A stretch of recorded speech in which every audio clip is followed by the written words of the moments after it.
This week we're in the state of Oregon. As you can see, a beautiful place to visit. And it's also known for its wine. And I hope to leave here with a bottle of its famous Pinot Noir. But to be honest with you, what I really want to leave here with is a better understanding of a certain automaker and where it's going. That automaker is Mitsubishi. Makes good cars, but hey, it's not at the top of everyone's list. Now they tell me the success in this business, the secret to success is product, and more product. Well, Mitsubishi is shrinking. They've axed the Endeavor, the Eclipse, the Spider, the Galant could be next, which leaves them with the Lancer and the Outlander. So here we are in Oregon to meet some more product by Mitsubishi. But are you ready for this?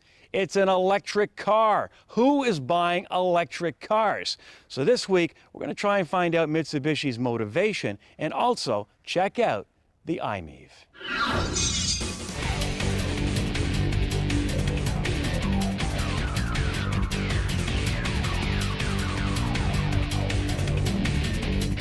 They're abandoning conventional products and then moving to a non-conventional product, which what it's going to do for them as a company, I have no idea.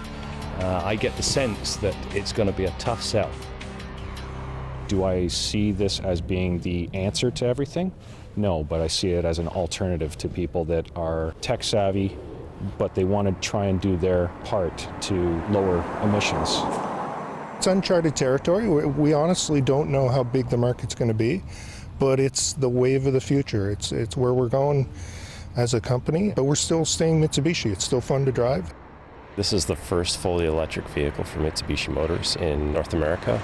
It's basically the first step into alternative propulsion vehicles that Mitsubishi is developing. So this is merely just one foot in the door, and we'll be developing future product as well. Basically, there's three methods of recharging the battery pack in the vehicle. You can use your traditional 120-volt household outlet, just your standard outlet. You could plug the vehicle into that. The other option is to go with a 240-volt outlet, which everybody's got 240 in their house already with their clothes dryer or maybe with their stove, and that will allow you to charge the vehicle in a much shorter time frame. And this is where we see most people charging the vehicle. It will allow you to do your commute every day, and then when you come home in the evening, you just merely plug the vehicle in, and by the next morning you're ready to go. Range anxiety is still very much a real issue. And until they overcome the range anxiety issue, people that are going to buy electric cars are going to be far and few between.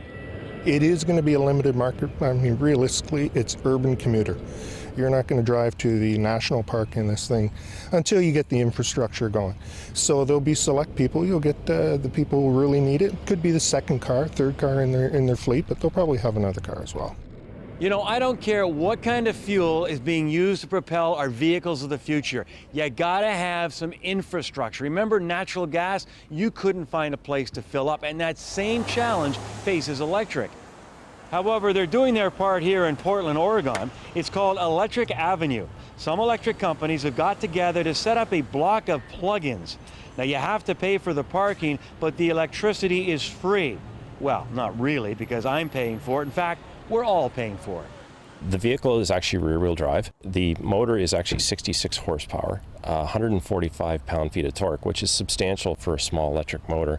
And the other really nice thing about electric motors are they develop all their torque at zero. So as soon as you step on the throttle, you're getting 100% of that torque.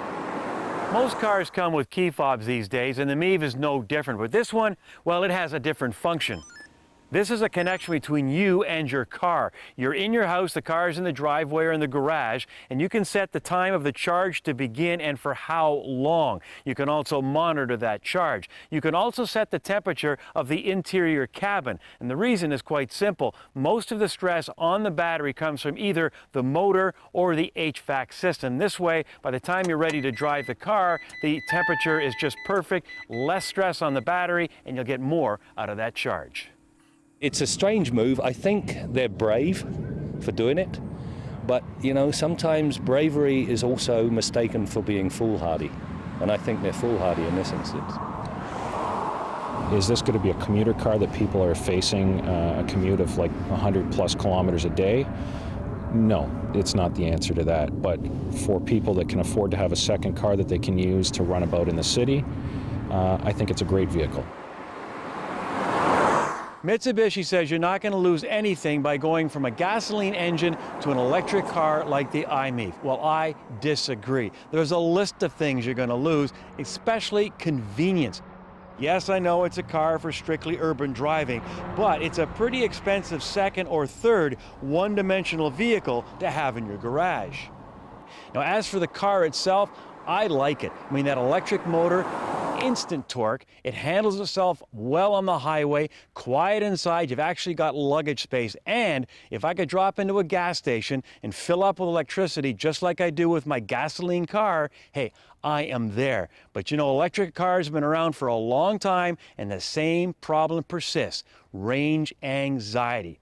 And I don't see them figuring that one out for a long, long time. Until they do, I'm sticking with a clean, efficient internal combustion engine, or better yet, clean diesel.